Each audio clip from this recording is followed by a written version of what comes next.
ನಿಮ್ಮಲ್ಲಿ ಒಂದು ಮನುಷ್ಯತ್ವ ರೂಪಿಸುವಂತಹ, ವ್ಯಕ್ತಿತ್ವ ರೂಪಿಸುವಂತಹ, ನಿಮ್ಮನ್ನು ಉತ್ತಮ ವ್ಯಕ್ತಿಗಳನ್ನಾಗಿ, ನಾಗರಿಕರನ್ನಾಗಿ, ಸುಸಂಸ್ಕೃತರನ್ನಾಗಿ ಮಾಡುವಂತಹ ಕೆಲಸ ಶಿಕ್ಷಣದ ದೊಡ್ಡ ಕೆಲಸ, ಬಹುಮುಖ್ಯವಾಗಿರುವಂಥದ್ದೇ.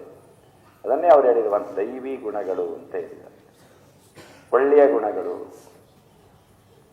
ಅಂತಹವುಗಳನ್ನ ನಿಮ್ಮಲ್ಲಿ ಹೆಚ್ಚು ರೂಪಿಸುವಂಥ ಕೆಲಸ ಮಾಡಿದಾಗ ಅದು ಶಿಕ್ಷಣದ ಗುಣ. ನಿಮಗೆಲ್ಲ ಇವಾಗ ಪರೀಕ್ಷೆ ಮಾಡ್ತಾರೆ, first class, second class, just pass, fail ಎಲ್ಲ ಸರ್ಟಿಫಿಕೇಟ್ ಕೊಡ್ತಾನೆ. ಹಿಂದೆ ಆಗಲ್ಲ. ಅವನು ಓದಿದ್ರ ಮೇಲೆ ಅವನಿಗೆ ಸರ್ಟಿಫಿಕೇಟ್ ಕೊಡ್ತಾ ಇರಲಿಲ್ಲ, ಅವನ ನಡವಳಿಕೆ ಮೇಲೆ ಅವನಿಗೆ ಸರ್ಟಿಫಿಕೇಟ್ ಕೊಡ್ತಾ ಇದ್ರು. ಇವ್ರು ನಿಮ್ಮ ಕ್ಯಾರೆಕ್ಟರ್ ಸರ್ಟಿಫಿಕೇಟ್ ಅಂತ ಕೊಡ್ತಾರಲ್ಲಪ್ಪ, ಒಂದು ಕ್ಯಾರೆಕ್ಟರ್ ಸರ್ಟಿಫಿಕೇಟ್ ತನಗೆ ಬರ್ತೀನಿ ಬೇಕು ಅಂತೇಳಿ. ನಿಮ್ಮ ನೋಡಿರೋದಿಲ್ಲ, ಏನು ನಿಮ್ಮ ನಡತೆನೂ ನೋಡಲ್ಲ, ಯಾರೋ ನಿಮ್ಮ ಗಮನಿಸಲ್ಲ, ಅದೇ ಸರ್ಟಿಫಿಕೇಟ್ ಕೊಡ್ತಾವ್ರೀಗ. ಆವಾಗ ಈ ಅಂಕದ ಶಿಕ್ಷಣ ಕೊಡ್ತಾರೆ, ಸರ್ಟಿಫಿಕೇಟ್ ಕೊಡ್ತಾರೆ, ಕ್ಯಾರೆಕ್ಟರ್ ಸರ್ಟಿಫಿಕೇಟ್ ಅವ್ರು ಕೊಡ್ತಾ ಇದ್ರು ಜಾಸ್ತಿ. ನಿಮಗೆಲ್ಲ ಹಿಂದೆ ಹೇಳಿತ್ತು ಒಂದು ಕತೆ, ಗುರುಕುಲದಲ್ಲಿ ಹೇಗೆ ಪರೀಕ್ಷೆ ಮಾಡಿ ಅವನ ಶಿಕ್ಷಣ ಮುಗೀತು, ಒಬ್ಬೊಂದು 10 ವರ್ಷ ಇರಲಿ, 15 ವರ್ಷ ಇರಲಿ, ಅವನ ಶಿಕ್ಷಣ ಮುಗೀತು ಅಂದ್ರೆ ಯಾರಪ್ಪ ಅಂದರೆ ಅವನು ಒಳ್ಳೆ ವ್ಯಕ್ತಿಯಾಗಿ ಒಳ್ಳೆ ಗುಣಗಳನ್ನು ಬೆಳೆಸ್ಕೊಂಡು ಸಮಾಜಕ್ಕೆ ಒಳ್ಳೆಯವನಾಗಿ ಬದುಕ್ತಾನೆ ಅನ್ನೋದಿದ್ರೆ ಅವನ್ನ ಕಳಿಸ್ತಾ ಇದ್ರು. ಇಲ್ಲದೆ ಹೋದ್ರೆ ಅವನು ಇನ್ನೂ 1 ವರ್ಷ ಇರಪ್ಪ, ನೀನು ಇನ್ನೂ ಬೆಳಿಬೇಕು, ಇನ್ನೂ ಕಲ್ತ್ಕೋಬೇಕು ಅಂತ ಇರಿಸ್ಕೊಳ್ತಾ ಇದ್ರು.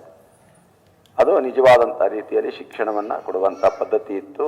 ಅದು ನಮ್ಮ ಭಾರತೀಯ ಗುರುಕುಲ ಪದ್ಧತಿಯಲ್ಲಿ ಇದ್ದಂಥ ಒಂದು ವ್ಯವಸ್ಥೆ. ಅದು ಇವತ್ತು ಆಧುನಿಕ ಶಿಕ್ಷಣ ಬಂದಿದೆ, ಬೇರೆ ಬೇರೆ ವ್ಯವಸ್ಥೆಗಳೆಲ್ಲ ಇದೆ. ಸ್ವಲ್ಪ ಬದಲಾವಣೆ ಆದರೂ ಕೂಡ ಜ್ಞಾನಾರ್ಜನೆಯ ಜೊತೆಗೆ ನಿಮ್ಮಲ್ಲಿ ಉತ್ತಮ ಗುಣಗಳನ್ನು ಬೆಳೆಸಿದಾಗ ಅದು ನಿಜವಾದಂತಹ ಉತ್ತಮ ಶಿಕ್ಷಣ ಆಗ್ತದೆ. ಕೇವಲ ನೀವು ಓದು ಬರಹ, ಪರೀಕ್ಷೆ, ಅಂಕ ಇಷ್ಟಕ್ಕೆ ಆದರೆ ನಾವೇನು ಸಮಾಜಕ್ಕೆ ಉತ್ತಮ ವ್ಯಕ್ತಿಗಳಾಗೋದಿಲ್ಲ. ಅವನು ನಿಜವಾದಂಥ ಒಬ್ಬ ವಿದ್ಯಾವಂತ, ಸುಶಿಕ್ಷಿತ ಅನ್ನುವಂತಹ ಒಂದು ಹೆಸರನ್ನು ಹೇಳಬೇಕಾಗ್ತದೆ.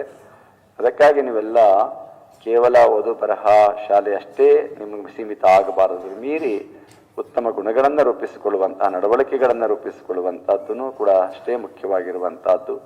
ಅದನ್ನು ದಿನನಿತ್ಯ ಅಭ್ಯಾಸ ಮಾಡಬೇಕು.